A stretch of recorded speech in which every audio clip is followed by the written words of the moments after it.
പുഞ്ചിരിയുണ്ടെന്നതും ഓർക്കണം.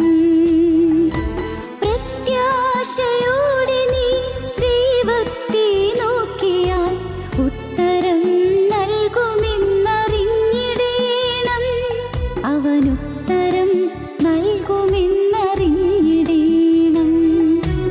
ഇല പൊഴിയും കാലങ്ങൾക്കപ്പുറം തളിരണിയും കാലമുണ്ടതോർക്കണം. കവിളിലൂടൊഴുകുന്ന കണ്ണീരിനപ്പുറം പുഞ്ചിരിയുണ്ടെന്നതും ഓർക്കണം.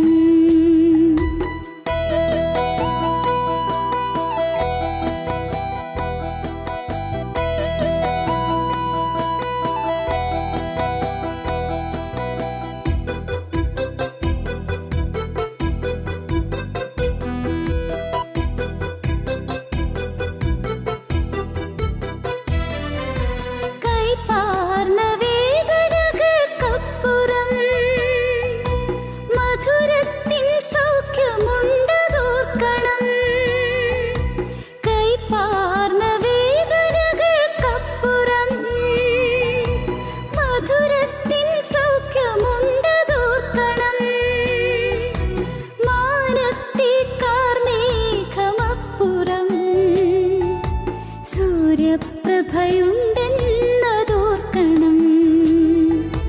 മാനത്തേക്കാർ മേഘമപ്പുറം സൂര്യപ്രഭയുണ്ടെന്നതോർക്കണം. വിശ്വാസത്തോടെ നീ ദൈവത്തെ നോക്കിയാൽ ഉത്തരം നൽകുമെന്നറിഞ്ഞിടേണം. അവനുത്തരം നൽകുമെന്നറിഞ്ഞിടേണം. ഇല പൊഴിയും കാലങ്ങൾക്കപ്പുറം തളിരണിയും കാലമുണ്ടതോർക്കണം. കവിളിലൂടൊഴുകുന്ന കണ്ണീരിനപ്പുറം പുഞ്ചിരിയുണ്ടെന്നതും ഓർക്കണം.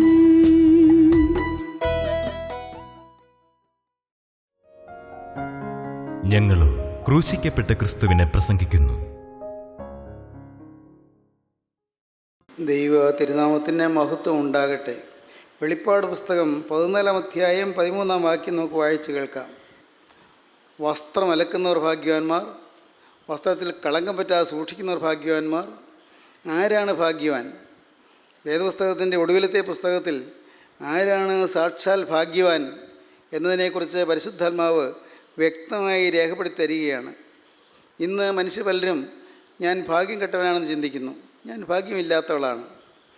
എൻ്റെ ജീവിതത്തിൽ ഭാഗ്യമില്ല, എനിക്ക് വിദ്യാഭ്യാസം കിട്ടിയില്ല, എനിക്ക് സമ്പത്തില്ല, എനിക്ക് സൗന്ദര്യമില്ല, എൻ്റെ കുടുംബജീവിതം തകർന്നു പോയി, എനിക്ക് മക്കളുണ്ടായില്ല, അഥവാ ഉണ്ടായ മക്കൾ എന്നോട് സ്നേഹമില്ലാത്തവരായി തീർന്നിരിക്കുന്നു. മനസ്സിൽ പല പല കാര്യങ്ങൾ കൂട്ടിയിണക്കി ഞാൻ ഭാഗ്യം കെട്ടവനാണ്, ഭാഗ്യം കെട്ടവളാണ് എന്ന് മനുഷ്യർ പലരും ചിന്തിക്കാറുണ്ട്. ഞാൻ ഭാഗ്യമില്ലാത്തവളാണ്, ഞാൻ ഭാഗ്യമില്ലാത്തവനാണ്. എന്നാൽ ആരാണ് ഭാഗ്യവാനെന്ന് ദൈവത്തിൻ്റെ വചനം പറയുന്നു. അതാണ് നാം ചിന്തിച്ചു വരുന്നത്. ദൈവത്തിന് സ്തോത്രം. വായിക്കാം. വെളിപ്പാട് പുസ്തകം 14-ാം അധ്യായം 13-ാം വാക്യം. ഞാൻ സ്വർഗത്തിൽ നിന്ന് ഒരു ശബ്ദം കേട്ടു. അത് പറഞ്ഞത്, എഴുതുക, ഇന്നു മുതൽ കർത്താവിൽ മരിക്കുന്ന മൃതന്മാർ ഭാഗ്യവാന്മാർ. അതേ, അവർ തങ്ങളുടെ പ്രയത്നങ്ങളിൽ നിന്ന് വിശ്രമിക്കേണ്ടതാകുന്നു. അവരുടെ പ്രവൃത്തി അവരെ പിന്തുടരുന്നു എന്ന് ആത്മാവ് പറയുന്നു. സ്വർഗത്തിലെ ഒരു ശബ്ദം ഭൂമിയിൽ മുഴങ്ങി കേൾക്കുകയാണ്. എന്താണ് ശബ്ദം പറയുന്നത്? ഇന്നു മുതൽ കർത്താവിൽ മരിക്കുന്ന മൃതന്മാർ ഭാഗ്യവാന്മാർ. അത് എഴുതി വയ്ക്കുക, എഴുതുക, ഇന്നു മുതൽ കർത്താവിൽ മരിക്കുന്ന മൃതന്മാർ ഭാഗ്യവാന്മാർ. പലപ്പോഴും നാം അത്രത്തോളം ചിന്തിക്കാറില്ല. മരിക്കുക എന്നുള്ളതിനെക്കുറിച്ച് ചിന്തിക്കുന്നത് പോലും പലർക്കും പേടിയാണ്. മരണം ഒരു ഭയവിഷയമാണ്. എന്നാൽ ദൈവത്തിന് വചനം പറയുന്നു, പേടിക്കേണ്ട, കർത്താവിൽ മരിക്കാനിടയായാൽ മതി, പേടിക്കേണ്ട ആവശ്യമില്ല. എഴുതുക, ഇന്നു മുതൽ കർത്താവിൽ മരിക്കുന്ന മൃതന്മാർ ഭാഗ്യവാന്മാർ. അതെ, അവർ തങ്ങളുടെ പ്രയത്നങ്ങളിൽ നിന്ന് വിശ്രമിക്കേണ്ടതാകുന്നു. അവരുടെ പ്രവൃത്തി അവരെ പിന്തുടരുന്നു. കർത്താവിൽ മരിക്കുന്നുവെങ്കിൽ പിന്തുടരുന്ന പ്രവൃത്തി കർത്താവ് തന്നെയാണ്. കർത്താവിലാണ് മരിക്കുന്നതെങ്കിൽ കർത്താവിൻ്റെ പ്രവൃത്തികൾ അവരിൽ കൂടി നടക്കുകയും നിവർത്തിക്കുകയും ചെയ്യും. പിന്നാലെ കർത്താവ് അവർക്ക് പിന്നാലെ നടക്കും. ഇന്നു മുതൽ കർത്താവിൽ മരിക്കുന്ന മൃതന്മാർ ഭാഗ്യവാന്മാർ. ഈ ഭാഗം വെളിപ്പാട് പുസ്തകത്തിൽ പറയുന്നത് ഒരു മൃഗത്തെക്കുറിച്ച് പറഞ്ഞുകൊണ്ടാണ് തുടങ്ങുന്നത്. 13-ാം അധ്യായത്തിൽ, വെളിപ്പാട് പുസ്തകം 13-ാം അധ്യായത്തിൽ ഒരു മൃഗത്തെ നാം കാണുന്നുണ്ട്. ഏതാണ് ഈ മൃഗം? മൃഗം ആൻറ്റി ക്രൈസ്റ്റിനെ സൂചിപ്പിക്കുകയാണ്. അന്തിക്രിസ്തു എന്ന് പറയുന്ന എതിർക്രിസ്തുവിനെ സൂചിപ്പിക്കുന്നതാണ് മൃഗം. ഈ മൃഗം അനേകരെ ഉപദ്രവിക്കുകയും വിശ്വാസത്തിൽ നിന്ന് വ്യതിചലിക്കുവാൻ പ്രേരിപ്പിക്കുകയും ചെയ്യുന്നു. ദൈവവിശ്വാസത്തിൽ നിന്ന് മനുഷ്യരെ പിന്തിരിപ്പിക്കുന്നതിനുള്ളതായ ശ്രമമാണ് മൃഗം ചെയ്യുന്നത്. മൃഗം അതൊരു ഘോര മൃഗമാണ്. മനുഷ്യനെ ഹിംസിക്കുന്ന മൃഗമാണ്. മനുഷ്യനെ നശിപ്പിക്കുന്ന മൃഗമാണ്. മനുഷ്യൻ്റെ ആത്മാവിനെ നശിപ്പിക്കുന്ന മൃഗമാണ്. ആത്മാവിനെ മുടിച്ചു കളയുന്ന മൃഗമാണ്. മനുഷ്യനെ നിത്യജീവനിൽ നിന്ന് അകറ്റിക്കളയുന്ന മൃഗമാണ് എതിർക്രിസ്തു. അധർമ്മത്തിൻ്റെ മർമ്മം ഇപ്പോഴേ വ്യാപരിക്കുന്നുണ്ട്. അധർമ്മമൂർത്തി വെളിപ്പെട്ട് വരാൻ ആകെ ഒരു തടസ്സം മാത്രമേ ഉള്ളൂ. ഇപ്പോൾ ഒരാൾ തടുത്തുകൊണ്ട് നിൽക്കുന്നുണ്ട്, അവനങ്ങ് മാറിപ്പോയാൽ മതി, അപ്പോൾ അധർമ്മമൂർത്തി വെളിപ്പെട്ട് വരും. ഇത് അപ്പോസ്തലനായ പൗലോസ് പറഞ്ഞ വാക്കാണ്. തെസ്സലോനിക്കർക്ക് എഴുതിയ ലേഖനം, 2-ാമത്തെ ലേഖനം 2-ാം അധ്യായത്തിൽ അപ്പോസ്തലൻ പറയും, അധർമ്മത്തിൻ്റെ മർമ്മം ഇപ്പോഴേ വ്യാപരിക്കുന്നുണ്ട്. ഈ അധർമ്മമൂർത്തിയായ എതിർക്രിസ്തുവിൻ്റെ പ്രവർത്തനങ്ങൾ ഇപ്പോൾ നടന്നുകൊണ്ടിരിക്കുന്നുണ്ട്. അത് എക്കാലത്തും ഉണ്ട്. ഇപ്പോൾ ആശ്വാസപ്രദനായ പരിശുദ്ധാത്മാവ് തടുത്തുകൊണ്ട് നിൽക്കുന്നു. അതുകൊണ്ടാണ് അവൻ വെളിപ്പെട്ട് വരാത്തത്.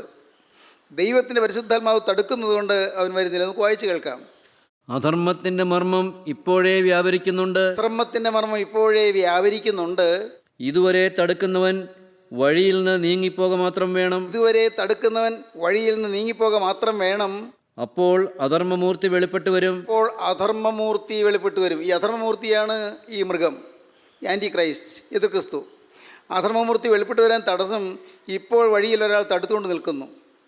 പ്രിയപ്പെട്ടവരെ, നാം എല്ലാം ഇന്ന് ഇത്രയ്ക്കെങ്കിലും വിശ്വാസമുള്ളവരായി നിൽക്കുന്നതിന് കാരണം പരിശുദ്ധാത്മാവ് അധർമ്മമൂർത്തിയെ തടുത്തുകൊണ്ട് നിൽക്കുന്നതുകൊണ്ടാണ്. നാം എല്ലാം ദൈവത്തിൻ്റെ വചനം കേൾക്കാൻ കാരണം ഇന്ന് വചനമുണ്ട്, പരിശുദ്ധാത്മാവിൻ്റെ ശബ്ദമുണ്ട്. നാം എല്ലാം വചന ശുശ്രൂഷയ്ക്ക് വേണ്ടി കൂടി വരാൻ കാരണം ഇന്ന് ഈ അധർമ്മമൂർത്തിയെ പരിശുദ്ധാത്മാവ് തടുത്തു പിടിച്ചുകൊണ്ട് നിൽക്കുകയാണ്. അധികാരസ്ഥനായ പരിശുദ്ധാത്മാവ് തടുക്കുകയാണ്. അധർമ്മത്തിൻ്റെ മർമ്മം ഇപ്പോഴേ വ്യാപരിക്കുന്നുണ്ട്.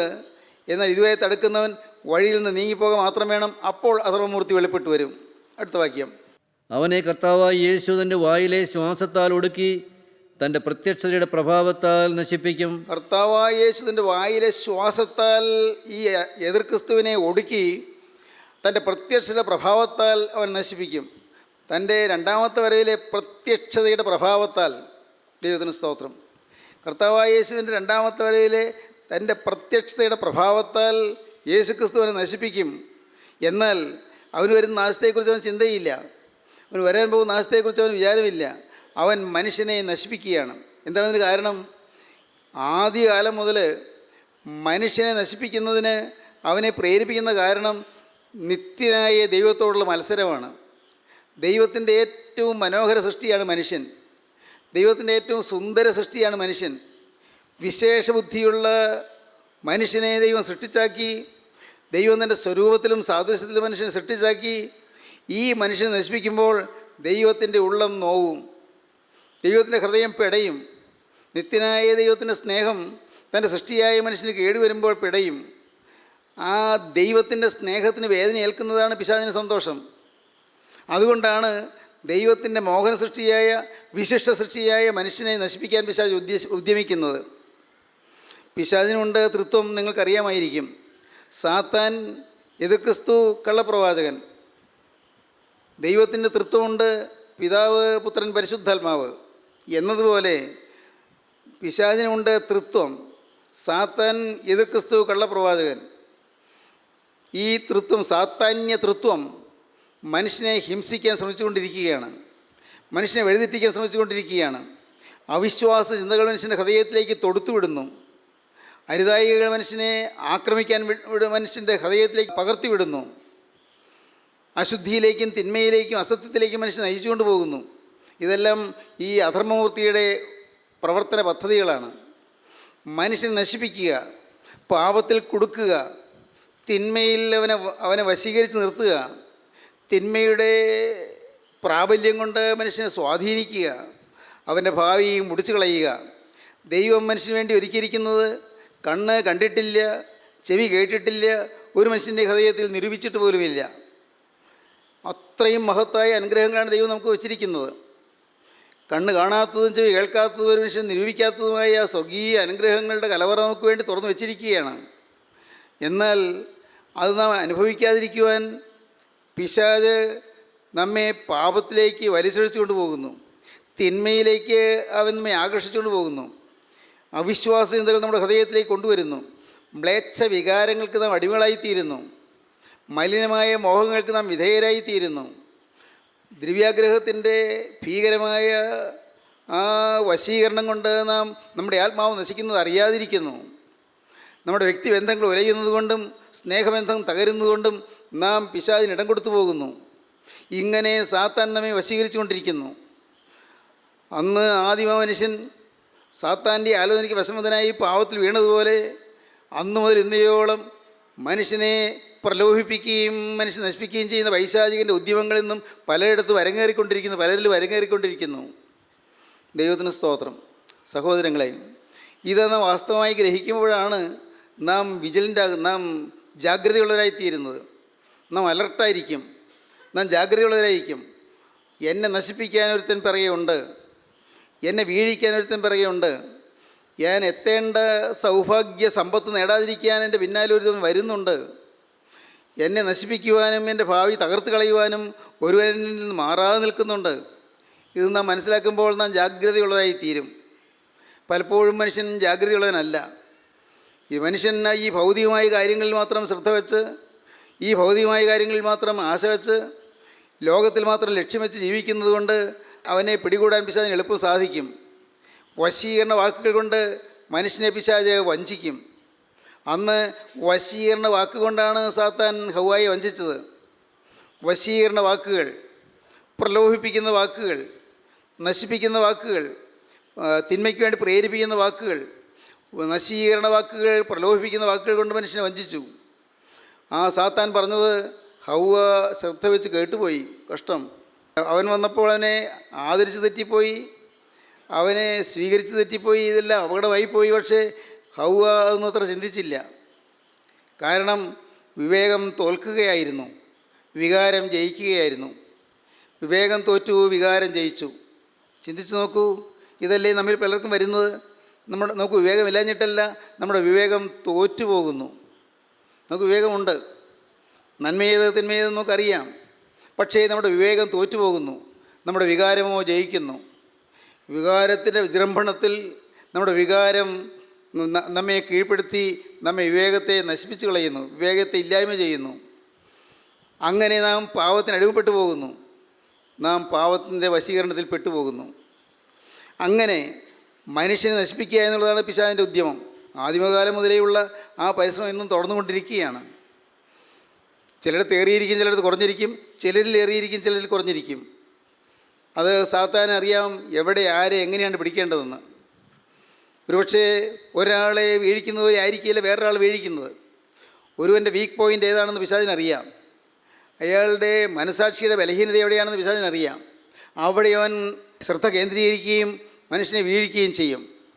എതിർക്രിസ്തു, ഈ എതിർക്രിസ്തുവാണ് മൃഗം. വെളിപ്പാട് പുസ്തകം 13-ാം അധ്യായത്തിൽ കാണുന്ന മൃഗം എതിർക്രിസ്തുവാണ്. 13-ാം അധ്യായം 1-ാം വാക്യം ഒന്ന് വായിക്കാം. അപ്പോൾ 10 കൊമ്പും 7 തലയും കൊമ്പുകളിൽ 10 രാജമുടിയും തലയിൽ ദൂഷണനാമങ്ങളും ഉള്ള ഒരു മൃഗം സമുദ്രത്തിൽ നിന്ന് കയറുന്നത് ഞാൻ കണ്ടു. ഞാൻ കണ്ട മൃഗം പുള്ളിപ്പുലിക്ക് സദൃശവും അതിൻ്റെ കാല് കരടിയുടെ കാൽ പോലെയും വായ് സിംഹത്തിൻ്റെ വായ് പോലെയുമായിരുന്നു. പ്രിയപ്പെട്ടവരെ, ഈ മൃഗത്തിൻ്റെ വർണ്ണന അതിനെല്ലാം ആന്തരികമായ അർത്ഥങ്ങളുണ്ട്. അതെല്ലാം നമുക്ക് വേറൊരു അവസരത്തിൽ പഠിക്കാവുന്നതാണ്. എന്നാൽ ഒന്ന് മാത്രം നിങ്ങൾ മനസ്സിലാക്കൂ, അത് ഈ മൃഗം വാസ്തവത്തിൽ മനുഷ്യനെ നശിപ്പിക്കുന്ന, മനുഷ്യനെ ഹിംസിക്കുന്ന മൃഗമാണ്, മനുഷ്യനെ വിഴുങ്ങുന്ന മൃഗമാണ്, മനുഷ്യനെ തകർത്ത് കളയുന്ന മൃഗമാണ്. അവൻ ഉച്ചത്തിൽ അലറിക്കൊണ്ട് മനുഷ്യൻ സമീപിക്കുന്നു. വെളിപ്പാട് പുസ്തകം 13 അധ്യായം മുഴുവൻ വായിച്ചാൽ നിങ്ങൾക്കൊന്നും മനസ്സിലായില്ല എന്ന് വരും, പക്ഷേ ഒന്ന് വായിച്ചു നോക്കും, നല്ലതാണ്. ആ മൃഗത്തിൻ്റെ സവിശേഷതകളും അതിൻ്റെ പ്രവർത്തന പദ്ധതികളും എല്ലാം നാം കാണുമ്പോൾ നാം ഒന്ന് അമ്പരന്ന് പോകും. ഈ മൃഗം ഇന്നും നമ്മുടെ ഇടയിൽ പ്രവർത്തിക്കുന്നുണ്ട്, നമ്മുടെ ഓരോരുത്തരുടെയും ഇടയിൽ പ്രവർത്തിക്കുന്നുണ്ട്. ഈ മൃഗം പ്രവർത്തിക്കുന്നത് കൊണ്ടാണ് നമ്മുടെ ഭവനങ്ങളിൽ വഴക്കുണ്ടാകുന്നത്. ഈ മൃഗം പ്രവർത്തിക്കുന്നത് കൊണ്ടാണ് കൂട്ടായ്മകളിൽ ശണ്ടയുണ്ടാകുന്നത്. ഈ മൃഗം പ്രവർത്തിക്കുന്നത് കൊണ്ടാണ് ഓഫീസുകളിൽ ചലനരഹിതമായി പോകുന്നത്, ഓഫീസുകളിൽ പ്രവർത്തനം ഇല്ലാതായി പോകുന്നത്. ഈ മൃഗം പ്രവർത്തിക്കുന്നതുകൊണ്ടാണ് നമ്മുടെ ജോലിസ്ഥലങ്ങൾ തകരാറിലാകുന്നത്. ഈ മൃഗം പ്രവർത്തിക്കുന്നതുകൊണ്ടാണ് മനുഷ്യഹൃദയങ്ങളിൽ വേദനകളും നിരാശകളും നെടുവീർപ്പുകളും പൊങ്ങി വരുന്നുകൊണ്ടിരിക്കുന്നത്. ജീവിതത്തിൽ ഫെയിലിയേഴ്സ്, ജീവിതത്തിൽ തോൽവികൾ വരുന്നു. മനുഷ്യൻ ഹിംസിക്കാൻ തോന്നുന്നു. ഒരാളെ കൊല്ലുവാൻ നോക്കുന്നു. ഒരാൾക്ക് നഷ്ടം വരുത്താൻ നോക്കുന്നു. കവർച്ചകൾ നടക്കുന്നു, കൊള്ളകൾ നടക്കുന്നു. അതിൻ്റെ എല്ലാം പിന്നിൽ പിശാചാണ്.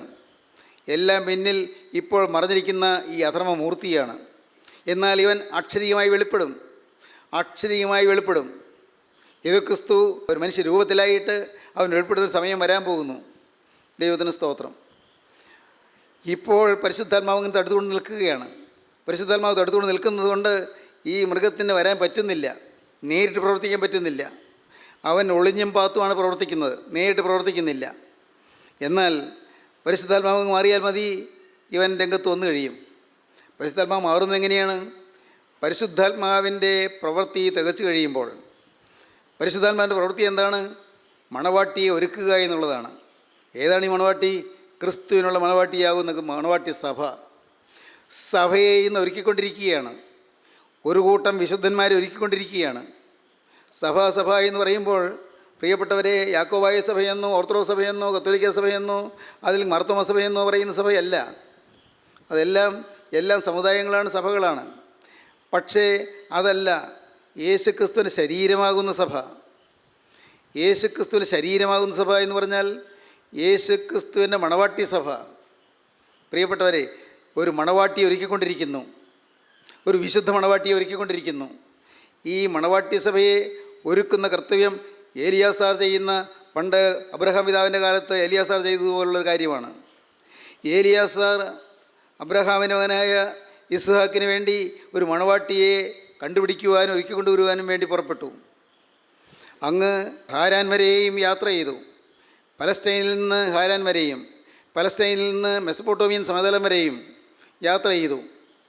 അവിടെ വരെ യാത്ര ചെയ്ത് ഇസ്ഹാക്കിന് വേണ്ടി ഒരു കന്യകയെ മണവാട്ടിയായി സ്വീകരിക്കുന്നതിന് വേണ്ടി ഏലിയാസാർ പുറപ്പെടുകയാണ്. ഏലിയാസാർ പുറപ്പെട്ടു, അവിടെ ചെന്നു. അവിടെ ഹാരാനിൽ ബെഥുവേലിൻ്റെ ഭവനത്തിലെത്തി.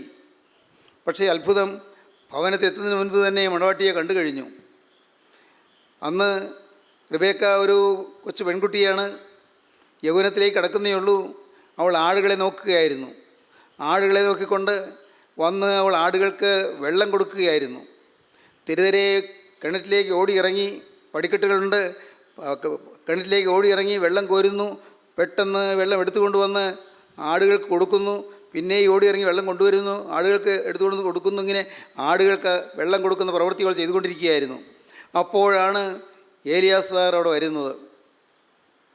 ഏലിയാസാർ അവളെ നോക്കിയപ്പോൾ ഏലിയാസാറിൻ്റെ ഉള്ളത്തിൽ തോന്നി, ഇവളായിരിക്കില്ലേ എൻ്റെ യജമാനൻ്റെ മകൻ്റെ ഭാര്യ. ഏലിയാസാർ വളരെ ബുദ്ധിപൂർവം കാര്യഗൗരവത്തോടെ ഏലിയാസാർ കരുതിയിരുന്ന വളയും പൊന്മൂക്കുത്തിയും എടുത്ത് അവൾക്ക് കൊടുത്തു. മുൻകൂട്ടി അവൾക്ക് ചില ആഭരണങ്ങൾ കൊടുത്തു. ചോദിച്ചു, മോളെ നീ ആരുടെ മകളാണ്? ചോദിച്ചു, ഞാൻ ബെഥുവേലിൻ്റെ മകളാണ്. ചോദിച്ചു, നിൻ്റെ വീട്ടിൽ ഞങ്ങൾക്കിന്ന് രാപാർപ്പാൻ പറ്റുമോ? നിങ്ങൾക്ക് രാപാർക്കാം, ഈ ഒട്ടകങ്ങൾക്ക് രാപാർക്കാം, ഒട്ടകങ്ങൾക്കുള്ള തീനും മറ്റും അവിടെയുണ്ട്, വൈക്കോൽ ധാരാളമുണ്ട്, എല്ലാം ഉണ്ടല്ലോ, നിങ്ങൾ വരാം. അവൾ ക്ഷണിച്ചു. ഏലിയാസാറിന് മനസ്സിലായി, ഇവൾ തന്നെയാണ് ഇസ്ഹാക്കിൻ്റെ ഭാര്യ. ഒരുക്കുകയാണ്, മണവാട്ടി ഒരുക്കുകയാണ്. വീട്ടിൽ വന്നു, സംസാരിച്ചു, കാര്യങ്ങളെല്ലാം പറഞ്ഞു വന്നപ്പോൾ ഏലിയാസാർ പറഞ്ഞു, എൻ്റെ യജമാനായ അബ്രഹാമിന് ഒരു മകനുണ്ട്. അവൻ ഏകജാതനാണ്, അവൻ സുന്ദരനാണ്, അവൻ അനുസരണമുള്ള മകനാണ്, വളരെ നല്ല സൽസ്വഭാവിയാണ്. ആ യൗവനക്കാരന് ഒരു ഭാര്യയെ തേടിയാണ് ഞാൻ പുറപ്പെട്ടിരിക്കുന്നത്. എൻ്റെ യജമാനായ എബ്രഹാം പിതാവ് പറഞ്ഞതുകൊണ്ടാണ് ഞാൻ പുറപ്പെട്ടിരിക്കുന്നതെല്ലാം എലിയാസാർ പറഞ്ഞു. ഇതെല്ലാം പറഞ്ഞ് കേൾപ്പിച്ച് ആ പെൺകുട്ടിയെല്ലാം കേട്ടുകൊണ്ട് നിൽക്കുന്നുണ്ട്. ഇസ്ഹാക്കിൻ്റെ വർണ്ണനകൾ കേൾക്കുമ്പോൾ അവളുടെ ഹൃദയത്തിൽ കൗതൂഹലം പൊങ്ങുകയാണ്, ഉയരുകയാണ്, സന്തോഷം അവളുടെ ഹൃദയത്തിൽ അലിയടിക്കുകയാണ്. എലിയാസാർ പറയുന്നത് അവളുടെ സഹോദരനായ ലാബാൻ കേട്ടു, അമ്മ കേട്ടു, അപ്പനായ ബെഥൂവേൽ കേട്ടു. ഇതെല്ലാം പറഞ്ഞ് അന്ന് അന്തി ഉറങ്ങി. പിറ്റേ ദിവസം എലിയാസാർ പറഞ്ഞു, ബാലയെ അങ്ങനെയാണെങ്കിൽ ഞാൻ കൊണ്ടുപോകട്ടെ. അമ്മ പറഞ്ഞു, അല്ല, ബാല ഒരു 10 ദിവസമെങ്കിലും താമസിക്കട്ടെ, ഒരു 10 ദിവസമെങ്കിലും. എങ്ങനെ അങ്ങനെ പെട്ടെന്ന് പറഞ്ഞു വിടുന്നത്? കൊച്ചു പെൺകുട്ടിയല്ലേ, ഞങ്ങൾ വളർത്തിയ കുട്ടി ഈ 600 നാഴിക ദൂരേക്ക് പോവുകയല്ലേ, ഒരു കുറച്ച് ദിവസം കൊണ്ട് താമസിക്കട്ടെ, 10 ദിവസമെങ്കിലും താമസിക്കട്ടെ. എലിയാസാർ പറഞ്ഞു, അയ്യോ, അങ്ങനെ താമസിക്കാൻ പറ്റുകയില്ല, താമസിക്കാൻ സാധ്യമല്ല, താമസിക്കാൻ സൗകര്യമില്ല, എനിക്ക് വെയിറ്റ് ചെയ്യാൻ പറ്റുകയില്ല. കാരണം എൻ്റെ യജമാനായ എബ്രഹാം പറഞ്ഞു വിട്ടിട്ട് ദിവസങ്ങളായി ഞാൻ യാത്ര ചെയ്ത് വരെ വന്നു. ഒട്ടകങ്ങളും കഴുതകളും എല്ലാമായിട്ട് ഞാൻ വന്നതാണ്, എത്രയും വേഗം മടങ്ങിപ്പോകണം. എലിയാസാർ നിർബന്ധിച്ചു. ഉടനെ പോകണമെന്നാണ് പറയുന്നത്. അവർ ധർമ്മസങ്കടത്തിലായി. അവർക്ക് ബാലയെ അപ്പോൾ വിടാൻ സമ്മതമല്ല. എലിയാസാർ നിർബന്ധിക്കുകയും ചെയ്യുന്നു. ലാബാൻ അറിയാം ഇത് യഹോവയാൽ വരുന്ന കാര്യമാണെന്ന്. ഈ വിവാഹാലോചന യഹോവയെ കൊണ്ടുവന്ന കാര്യമാണെന്ന് ലാബാന് മനസ്സിലായി. ഇത് യഹോവയാൽ വരുന്നു. നാം വായിക്കുന്നു, ഏലിയാസാർ നിർബന്ധിച്ചപ്പോൾ അവർ പറഞ്ഞൊരു കാര്യം ചെയ്യാം, ബാലയോട് ചോദിക്കാം, അവളുടെ അഭിപ്രായ പ്രകാരം ചെയ്യാം, അവൾ വരാമെന്ന് പറയുകയാണെങ്കിൽ പോരട്ടെ. അവർ ചോദിച്ചു, മോളെ, നീ ഈ പുരുഷനോട് പോകുന്നുവോ? നീ ഈ പുരുഷനോട് പോകുന്നുവോ? അവൾക്ക് ആലോചിക്കേണ്ടി വന്നില്ല, ഞാൻ പോകുന്നു. ദൈവത്തിന് സ്തോത്രം. എന്താണ് ഈ കഥയുടെ അർത്ഥം നിങ്ങൾക്ക് മനസ്സിലായി കാണുമല്ലോ. എത്രയും വേഗം രാജാധിരാജാവായ കർത്താവായ യേശുവിൻ്റെ മണവാട്ടിയാകുവാൻ നാം പുറപ്പെടേണ്ടിയിരിക്കുന്നു എന്നുള്ളതായ മനോഹരമായ അത്ഭുത സത്യം കർത്താവ് നമുക്ക് വെളിപ്പെടുത്തി തരികയാണ്. ഒരു നിമിഷം പോലും വൈകാൻ പാടില്ല. എലിയാസാർ ആടയാഭരണങ്ങൾ എടുത്ത് അവൾക്ക് കൊടുത്തു, വസ്ത്രങ്ങൾ കൊണ്ടുവന്നിരുന്നു, പൊന്നാഭരണങ്ങൾ കൊണ്ടുവന്നിരുന്നു, അതെല്ലാം കൊടുത്തു. അവളെ അണിയിച്ചൊരുക്കി. ഈ ആടായി എന്ന് പറയുന്നത് വിരിപ്പാവാണ്, മന്ത്രകോടിയാണ്. അതെല്ലാം കൊടുത്ത് അവളെ ഒരുക്കി. അങ്ങനെ ഒട്ടകപ്പുറത്ത് കയറ്റി അവളെയും കൊണ്ട് പോവുകയാണ്. ഒരു ഒട്ടകത്തിൻ്റെ പുറത്ത് റിബേക്ക, വേറെ ഒട്ടകത്തിൻ്റെ പുറത്ത് എലിയാസാർ, വേറെ അനേക ഒട്ടകങ്ങൾ. ആ ഒട്ടകങ്ങളുടെ എല്ലാം പുറത്ത് വേലക്കാർ, ബാല്യക്കാർ യാത്ര പോവുകയാണ്. ദൈവത്തിന് സ്തോത്രം. പ്രിയപ്പെട്ടവരെ, നോക്കൂ, ജീവിതത്തിൽ ഒരു വലിയ കനത്ത തീരുമാനം നാം എടുത്തില്ല എന്ന് വരികിൽ നാം എതിർക്രിസ്തുവിൻ്റെ പിണിയാളുകളായി പോകും. വ്യക്തമായ തീരുമാനം, വൈകാൻ പാടില്ല. നീ പുരുഷനോട് പോകുന്നുവോ? ഞാൻ പോകുന്നു. അവൾ പറയുകയാണ്, ഞാൻ പോകുന്നു. ഇന്ന് ഇത് കേട്ടുകൊണ്ടിരിക്കുമ്പോൾ നിങ്ങളുടെ മനസ്സിലൊരു ചിന്ത വരണം. നൂറ്റാണ്ടുകൾക്ക് മുൻപ് അബ്രഹാം പിതാവിൻ്റെ മകനായ ഇസ്ഹാക്കിന് വേണ്ടി മണവാട്ടിയായി പുറപ്പെട്ട റിബേക്കയെ പോലെ എന്നെ ദൈവം വിളിച്ചിരിക്കുന്നു ക്രിസ്തുവിൻ്റെ മണവാട്ടിയാകുവാൻ. എന്നാൽ നിർഭാഗ്യവശാൽ അനേകരിന്ന് എതിർ ക്രിസ്തുവിൻ്റെ മണവാട്ടിയാണ്. അനേകരിന്ന് സാത്താൻ്റെ മണവാട്ടിയാണ്. അനേകരിന്ന് സാത്താൻ്റെ പിണിയാളുകളാണ്. സാത്താൻ്റെ ചൊൽപ്പടിക്ക് നിൽക്കുന്നവരാണ്. അല്ലേ? അതുകൊണ്ടല്ലേ വഴക്കുണ്ടാകുന്നത്, അതുകൊണ്ടല്ലേ ദുര്യാഗ്രഹം ഉണ്ടാകുന്നത്, അതുകൊണ്ടല്ലേ അനർത്ഥങ്ങൾ നടക്കുന്നത്. ഇന്ന് അനേകരും പിശാചിൻ്റെ മണവാട്ടിയാണ്. നിങ്ങൾ ദയവായി ചിന്തിക്കൂ. നിങ്ങളുടെ ജീവിതത്തിൽ പാപമുണ്ടോ? നിങ്ങളുടെ ജീവിതത്തിൽ അസൂയയുണ്ടോ? നിങ്ങളുടെ ജീവിതത്തിൽ അത്യാഗ്രഹമുണ്ടോ? നിങ്ങളുടെ ജീവിതത്തിൽ മുൻവിധികളുണ്ടോ? നിങ്ങളുടെ ജീവിതത്തിൽ ഹൃദയശൂന്യത, സ്നേഹമില്ലായ്മയുണ്ടോ? ഹൃദയത്തിൽ ദീനതയാലുത്വമില്ലാതെ പോയിട്ടുണ്ടോ? എപ്പോഴെങ്കിലും ദുഃഖിക്കുന്നവരുടെ ദുഃഖത്തിൽ പങ്കുചേരാൻ സാധിക്കാതെ പോയിട്ടുണ്ടോ? നിങ്ങൾ ചിന്തിക്കൂ. യേശുക്രിസ്തുവിൻ്റെ മനസ്സ് നിങ്ങൾക്ക് കിട്ടുന്നുണ്ടോ? ഇല്ലെങ്കിൽ നിങ്ങൾ അന്ത്യക്രിസ്തുവിൻ്റെ മണവാട്ടിയാണ്. അന്ത്യക്രിസ്തുവിനോട് മണവാട്ടി ഒരുങ്ങിക്കൊണ്ടിരിക്കുന്നു. സാക്ഷാൽ ക്രിസ്തുവിന് ഒരു മണവാട്ടി ഒരുങ്ങിക്കൊണ്ടിരിക്കുന്നു. ദൈവത്തിന് സ്തോത്രം. ദൈവത്തിൻ്റെ വലിയ നാമം മഹത്വപ്പെടട്ടെ.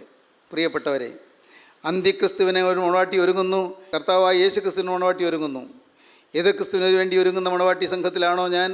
അതോ സാക്ഷാൽ ക്രിസ്തുവിൻ്റെ മണവാട്ടിയിൽ ആ മണവാട്ടി സഭയിലാണോ ഞാൻ? ദൈവത്തിന് സ്തോത്രം. എല്ലാ സമുദായങ്ങളിലും ക്രിസ്തുവിന് മണവാട്ടി ഒരുങ്ങിക്കൊണ്ടിരിക്കുന്നുണ്ട്. സമുദായം ഏതെന്നുള്ളതിന് പ്രസക്തിയില്ല. അതുകൊണ്ടാണ് ഞാൻ പ്രത്യേകിച്ച് പറയാറുള്ളത്, സഭ മാറണ്ട എന്ന്, സമുദായം മാറണ്ട എന്ന്. പ്രിയപ്പെട്ടവരെ, നിങ്ങൾ ശ്രദ്ധിച്ചു കേൾക്കൂ. എല്ലാ സമൂഹത്തിലും വിശുദ്ധ മണവാട്ടി ഒരുങ്ങിക്കൊണ്ടിരിക്കുന്നുണ്ട്. എല്ലാ സമൂഹത്തിലും, കത്തോലിക്ക സഭയിലും, യാക്കോബായ സഭയിലും, ഓർത്തഡോക്സ് സഭയിലും, അതേ പെന്തിക്കോസ്ത് സഭയിലും, ഏതെല്ലാം സഭകളുണ്ടോ എല്ലാ സഭകളിലും ഈ മണവാട്ടി സഭയായിട്ട് ഒരുങ്ങാം. ഓരോരുത്തർക്കും ഒരുങ്ങാം. പ്രിയപ്പെട്ടവരെ, അതിന് സഭ മാറേണ്ട ആവശ്യമില്ല. നിങ്ങളുടെ ഹൃദയം മാറ്റിത്തരും. ഇതുവരെയും സാത്താൻ്റെ അഭിമതത്തിന് വേണ്ടി നിന്നുപോയിരുന്ന നമ്മുടെ ജീവിതം ക്രിസ്തുവിന് വേണ്ടി വിട്ടുകൊടുക്കാൻ നമ്മൾ തയ്യാറാകുമെങ്കിൽ ഇന്ന് നമുക്ക് ഈ മഹാഭാഗ്യം ലഭിക്കും. ദൈവത്തിന് സ്തോത്രം. ഇന്ന് നമുക്ക് ഈ മഹാസന്തോഷം ലഭിക്കും. ക്രിസ്തുവിൻ്റെ മടവാട്ടിയാകുന്ന സന്തോഷം. ദൈവത്തിന് സ്തോത്രം. ക്രിസ്തുവിൻ്റെ മടവാട്ടി സഭയുടെ അംഗമാകുന്ന സന്തോഷം. ക്രിസ്തുവിൻ്റെ ആ കൈകളിൽ നിന്ന് ആടയാഭരണങ്ങൾ വാങ്ങി ധരിക്കുന്നതായ മഹാസന്തോഷം. സ്വർഗീയ തേജസ്സിൻ്റെ വസ്ത്രം ധരിച്ചുകൊണ്ട് സ്വർഗീയ മണവറയിലേക്ക് കയറുന്ന മഹാസന്തോഷം. ദൈവത്തിന് സ്തോത്രം. ഇന്നു മുതൽ കർത്താവിൽ മരിക്കുന്ന വ്രതന്മാർ ഭാഗ്യവാന്മാർ. ക്രിസ്തുവിൽ മരിച്ചാൽ ക്രിസ്തുവിൻ്റെ മണവാട്ടി സഭയുടെ അംഗമായി ക്രിസ്തുവിൻ്റെ മണവറയിലേക്ക് പ്രവേശിക്കാം. ദൈവത്തിന് സ്തോത്രം. പ്രിയപ്പെട്ടവരെ, നിങ്ങൾക്ക് എന്ത് മനസ്സിലായി ഇത്രയും പറഞ്ഞതുകൊണ്ട്? എന്ത് ഗ്രഹിക്കാൻ പറ്റി? നിങ്ങൾ ചിന്തിക്കൂ. ഞാൻ ഇന്ന് ക്രിസ്തുവിൻ്റെ മണവാട്ടിയാണോ? എന്നിൽ വിശുദ്ധിയാണോ ഉള്ളത്? യേശു ക്രിസ്തുവിൻ്റെ വിശുദ്ധി എൻ്റെ സ്വഭാവത്തിൽ നിറഞ്ഞു നിൽക്കുന്നുണ്ടോ? യേശു ക്രിസ്തുവിൻ്റെ മനോഭാവമാണോ എനിക്കുള്ളത്? യേശു ക്രിസ്തുവിൻ്റെ സ്നേഹമാണോ എൻ്റെ ഹൃദയത്തിലുള്ളത്? ഏവരെയും സ്നേഹിക്കുന്ന സ്നേഹം, എതിരാളികളെ പോലും സ്നേഹിക്കുന്ന സ്നേഹം, എതിർക്കുന്നവരെ പോലും സ്നേഹിക്കുന്ന സ്നേഹം, തന്നെ കുത്താൻ വരുന്നവരോട് സ്നേഹിത നീ വന്ന കാര്യം എന്തായെന്ന് ചോദിക്കുന്ന ആ സ്നേഹം, തന്നെ ഒറ്റുകൊടുക്കാൻ വരുന്നവനോട് സ്നേഹിത നീ വന്ന കാര്യം എന്തായെന്ന് ചോദിക്കുന്ന സ്നേഹം, ആ സ്നേഹമാണോ നമ്മുടെ ഉള്ളിലുള്ളത്? പ്രിയപ്പെട്ടവരെ, ഞാൻ നിങ്ങളിൽ നിന്ന് അകന്നെന്ന് പറയുകയല്ല. ഞാൻ എളിമയോടെ കുരിശിൻ ചുവട്ടിൽ എന്നെ തന്നെ അർപ്പണം ചെയ്തുകൊണ്ട് പറയുകയാണ്, എൻ്റെ കർത്താവേ, ആ സ്നേഹം എനിക്കും തരണമേ, ആ സ്വഭാവം എനിക്കും തരണമേ. യേശുവിൻ്റെ സ്വഭാവം, യേശുവിൻ്റെ പ്രകൃതം, യേശുവിൻ്റെ സ്വരൂപം, യേശുവിൻ്റെ സാദൃശ്യം ഇല്ലെങ്കിൽ ഞാൻ നഷ്ടപ്പെട്ടു പോകുമല്ലോ. ഇത്രയും കാലം ഞാൻ മാനസാന്തരവും ജീവിതം നയിച്ചുവെങ്കിലും എനിക്ക് യേശു ക്രിസ്തുവിൻ്റെ സ്വഭാവം കിട്ടിയില്ലെങ്കിൽ പോവുകയും നിന്നെ അറിയുന്നില്ല എന്നുള്ള ശബ്ദം ഞാനും കേൾക്കേണ്ടി വരുമല്ലോ. സ്നേഹിതരെ, ഇന്ന് നിങ്ങൾ ക്രിസ്തുവിൻ്റെ മണവാട്ടിയായി തീരുക, ക്രിസ്തുവിൻ്റെ വിശുദ്ധ മണവാട്ടിയായി തീരുക. ഇന്ന് നിങ്ങളുടെ സമയമാണ്. നിങ്ങളെ തന്നെ സമർപ്പിക്കൂ, നിങ്ങളെ തന്നെ വിട്ടുകൊടുക്കൂ, യേശുവിൻ്റെ കരങ്ങളിലേക്ക് നിങ്ങൾ ഏൽപ്പിച്ചു കൊടുക്കൂ. കർത്താവേ, ഇന്നു മുതൽ ഞാൻ ക്രിസ്തുവിൻ്റെ മണവാട്ടി, ഇന്നു മുതൽ ഞാനൊരു വിശുദ്ധ മനുഷ്യൻ, ഇന്നു മുതൽ ഞാനൊരു പരിശുദ്ധ മനുഷ്യൻ, ഇന്നു മുതൽ കർത്താവേ ഞാനൊരു വിശുദ്ധ സ്ത്രീ. നിങ്ങൾ സമർപ്പിക്കൂ. നിങ്ങൾ തന്നെ സമർപ്പിച്ചുകൊണ്ട് നമുക്ക് പ്രാർത്ഥിക്കാം. കാരുണ്യവാനായ ഞങ്ങളുടെ സ്വർഗീയ പിതാവേ, ഈ മനോഹരമായ സമയത്തിനായി ഞങ്ങൾ നിന്നെ സ്തുതിക്കുന്നു. അപ്പോൾ അതിൻ്റെ കരുണകൾക്കായി ഞങ്ങൾ നിന്നെ സ്തുതിക്കുന്നു. സ്വർഗീയ പിതാവേ, നിൻ്റെ വാത്സല്യത്തിനായി ഞങ്ങൾ നിന്നെ സ്തുതിക്കുന്നു. തിരുവചനങ്ങൾക്കായി ഞങ്ങൾ നിന്നെ സ്തുതിക്കുന്നു. നീ പുരുഷനോട് പോകുന്നുവോ എന്ന ചോദ്യത്തിനായി ഞങ്ങൾ നിന്നെ സ്തുതിക്കുന്നു. ഞാനും പോകുന്നു പറയുവാൻ തക്കവണ്ണം, ഞാൻ പോകുന്നു നിശ്ചയിക്കുവാൻ തക്കവണ്ണം റിബേക്കയ്ക്ക് തോന്നിയതുപോലെ ഇന്ന് ആ തോന്നലിലേക്കും ശ്രദ്ധയിലേക്കും തീരുമാനത്തിലേക്കും വരുവാൻ ഞങ്ങൾ എല്ലാവരെയും യോഗ്യരാക്കി തീർക്കണമേ. എല്ലാവരെയും അനുഗ്രഹിക്കണമേ. യേശുവിൻ നാമത്തിൽ തന്നെ ആമീൻ.